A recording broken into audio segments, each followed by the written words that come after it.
খবর 24x সাথে আপনাকে স্বাগত। নতুন নতুন খবর জানার জন্য আমাদের চ্যানেলে চোখ রাখুন। নমস্কার, খবর 24x সাথে আপনাদের স্বাগত। দর্শক, একটা সময় কালী পুজোর পর ভোরের দিকে হালকা ঠান্ডা এই কলকাতা শহরেও দিব্যি টের পাওয়া যেত। আর গ্রামে গেলে তো রীতিমতো চাদর সোয়েটার নিয়ে যেতে হতো। সেই শীতের অনুভূতি অনেক দিন আগেই উধাও হয়ে গিয়েছে, বরং গরম থেকে আরও গরমের মধ্যে ঢুকে পড়ছে শহর।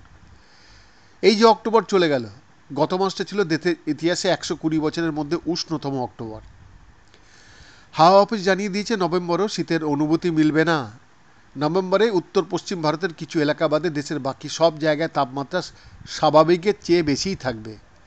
সর্বোচ্চ গড় তাপমাত্রা ও সর্বনিম্ন গড় তাপমাত্রা দুটোই বেশি থাকবে। মানে দিনে গরম তো লাগবেই, রাতেও রেহাই মিলবে না। ভারত নয় গরমের দেশ, গরম শুধু এদেশে নয়, অপেক্ষাকৃত ঠান্ডার দেশগুলোতেও থাবা বসিয়েছে এই গরম। জাপানের মাউন্ট ফুজির কথাই ধরা যাক। ইন্দোনেশিয়ার মাউন্ট কেরেঞ্চির পর এশিয়ার দ্বিতীয় উষ্ণতম বা উচ্চতম আগ্নেয়গিরি।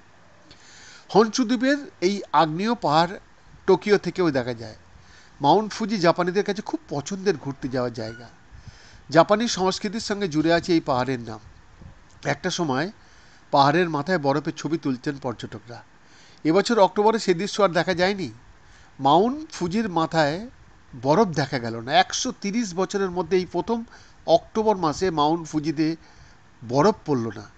আজ থেকে প্রায় 300 বছর আগে শেষবার বড় আকারে জেগে উঠেছিল এই সুপ্তীয় আগ্নেয়গিরি। 130 বছর আগে ছোট ছোট ভলকানিক ইরাপশনের জন্য অক্টোবরে পাহাড়ের মাথায় বরফ জমানি। এবার সেসবের বালাই নেই, তবুও তুষার শূন্যই থেকে গেল পাহাড় চূড়ো। জাপানের আবহাওয়া দপ্তর বলছে, জুন মাস থেকে তীব্র গরমে কাবু দেশ।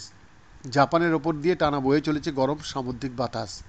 তাই 4000 মিটার উচ্চতাতেও বরফ জমতে পারছে না।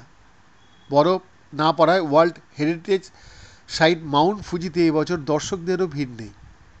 ওই এলাকায় যাওয়ার জন্য পর্যটকদের কাছ থেকে বিশেষ ফি নেয় জাপান সরকার। এখানেও আয় প্রায় বন্ধ। সব মিলিয়ে গরম ঘুম কেড়েছে জাপানে। দেশে দেশে একই অবস্থা। বরফ যেমন পড়ছে না, নদীও তেমন শুকিয়ে যাচ্ছে। ছোট কোনো নদী নয়, আমাজনেরও একই অবস্থা। শুনে অবাক লাগছে তো? অবাক লাগলেও এটাও সত্যি।